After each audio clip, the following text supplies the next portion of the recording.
Halo Lur, tak kasih info. Di video ini ada seorang Habib. Dia mengatakan, seandainya di dunia ini belum sempat menghafal Al-Quran, Allah menyuruh malaikat untuk les privat menghafal Al-Quran. Nggak usah panjang-panjang, nggak usah kemana-mana, langsung aja kita putar videonya. Seandainya meninggal dunia sedangkan dia belum selesai menghafalkan Al-Quran, belum kesampaian, maka Allah Ta'ala utus malaikat di dalam kuburannya yang ngebantu dia menghafalkan Al-Quran.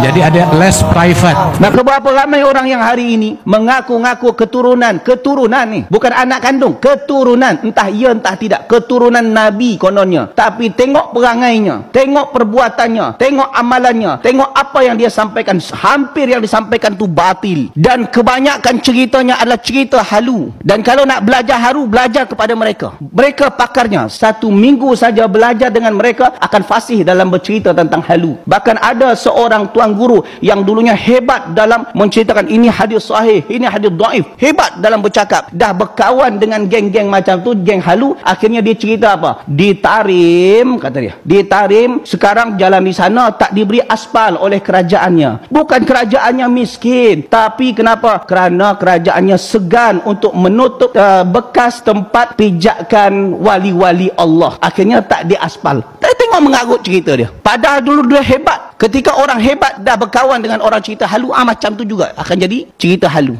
Jadi jemaah dikasihi oleh Allah Subhanahu Wa Taala, anak Nabi Nuh itu anak kandung. Kalau tak ikut Nabi Nuh, tak ikut Rasulullah, tak diakui. Innahu laisa min ahlik. Jadi kalau ada orang sekarang yang mengaku ni keturunan Nabi, keturunan Nabi, tapi kalau tak ikut Rasulullah, innahu laisa min ahlik, dia bukan ahli keluarga Nabi. Walaupun ngaku seorang je lah, Allah tak akui. Hati-hati dengan hadis palsu ini. Hadis ini sering disebarkan oleh oknum-oknum dan ini merupakan kedustaan atas nama Rasulullah SAW.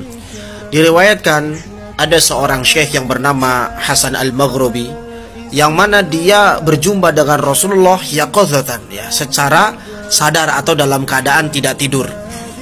Kemudian karena dia berjumpa Rasulullah, syekh ini berkata, "Ya Rasulullah, berikanlah aku faedah, berikan aku wasiat." Kemudian Rasulullah SAW berkata, "Sa'ufiduka bithalathati su'al." Aku akan memberimu tiga faedah atau 3 hadis. Dikatakan bahwasannya ada seorang syekh yang bernama Hasan Al-Maghribi. Thumma dzata yaumin ijtama'a bin nabi yaqadatan. Syekh Hasan Al-Maghribi ini bertemu dengan Nabi secara yaqadah, enggak tidur, yaqadah, dalam keadaan terjaga. Kemudian Syekh Hasan Al-Maghribi ini mengatakan, "Ya Rasulullah, berikan kepadaku wasiat." Kata Rasulullah, "Sa'ufiduka bithalathati hisal." Aku akan memberikan faedah kepada kamu 3 faedah. Hiya li khassa amlin nas ama. 3 faedah yang kau akan berikan kepadaku ya Rasulullah, itu khusus untuk pribadi diriku atau orang yang mendengarkan yang sampai cerita ini kepadanya, orang umum. Kata Rasulullah, apa? Untukmu dan juga untuk orang yang sampai berita ini. Apa itu? Kata Rasulullah, yang pertama adalah al-ula, idza hamalta subhata litasbihin tu'addu musabbihan sabahta biha am lam tusabbih. Siapa orang yang bawa tasbih dipakai untuk bertasbih atau enggak dipakai, cuman ditaruh di kantongnya, maka apa? Maka tu'addu musabbihan, dihitung sebagai orang yang bertasbih walaupun enggak dibaca. Jadi orang kalau bawa tasbih walaupun nggak dibaca tasbih, selagi tasbih itu ada di kantongnya, maka dia dihitung orang yang bertasbih. Maka dia dihitung oleh Allah sebagai orang yang selalu bertasbih, selalu berzikir walaupun dia tidak berzikir. Maka itu penting ya, tasbih selalu ada di saku kita. Maka kita dihitung sebagai orang yang selalu berzikir kepada Allah. Yang kedua, madama ta'mul gahwa fihi ahadin, selama rasa kopi ada di mulut seseorang, maka malaikat memintakan ampun untuk dia. Malaikat memintakan ampun kepada seseorang selama rasa kopi ada di mulutnya. Yang ketiga, kopi. wugufuka baina yaday arif atau wali lillah, kamu hadir duduk di samping aulia, kahal bisyah, sangat sekejap sekali seperti orang merah susu kambing, singkat, lebih afdal daripada kita ibadah sampai terpotong-potong. Yang lebih parah lagi adalah apa yang dilakukan oleh oknum habaib dari Solo yang suka melantunkan selawat, kemudian ada syairnya bahwa Habib Rizik adalah gurunya NU.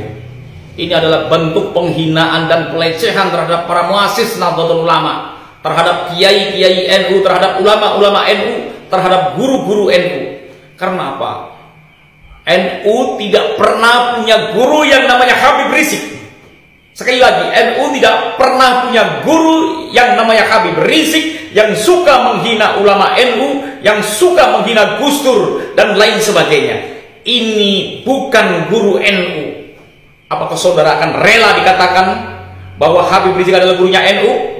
Tentunya kalau orang waras pasti tidak rela dan tidak terima kalau Habib Rizik adalah gurunya NU. Mari saudara, sadarlah, sadarlah, sadarlah, kita sedang dikerjain oleh oknum-oknum habaib. Sadarlah, ayo bangkitlah sekarang, mumpung belum terlambat. Bangkit dan sadarlah, lawan bersama-sama terhadap bentuk pengkaburan sejarah yang dilakukan oleh oknum habaib. Terakhir, sebagai penutup, menurut Gus Mas'ud dan Dewan Tarjih Muhammadiyah, bagaimana solusi yang terbaik, solusi yang paling bijaksana untuk menyelesaikan polemik nasab Ba'alawi ini, Gus? Monggo. Assalamualaikum warahmatullahi wabarakatuh. Secara pribadi, saya sebetulnya tidak mewakili dari siapapun. Saya memang mantan majelis tarjih karena selama ini saya tidak aktif karena sakit. Bahwa untuk menyelesaikan nasab ini kan sudah ada yang membuka. Seharusnya bagi mereka ketika terbuka merapat, tabayun, tidak kebakaran jenggot sehingga ada yang mengatakan kiai kita yang sudah sepuh dikatakan kiai palsu.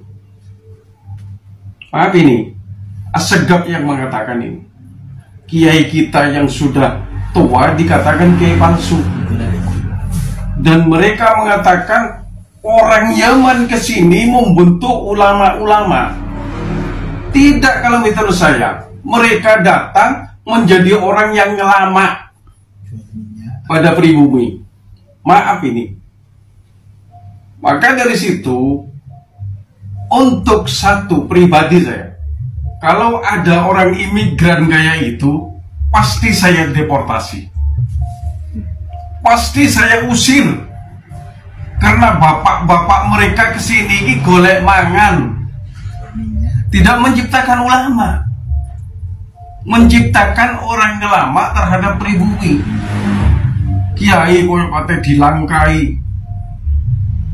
Jangan. Ayo, kalau memang ini sudah terbuka tentang masalah nasab ini, jangan marah. Jangan marah di kursi. Nyangono ke imatiku. Bener apa enggak?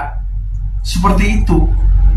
Maka dari situ, bagi orang pribumi yang muhibbin, pasanglah otak kalian. Pasanglah otak yang diberikan oleh Allah. Sampai kapan kamu mau dijajah? 300 tahun dijajah Belanda. Berapa tahun dijajah oleh Jepang.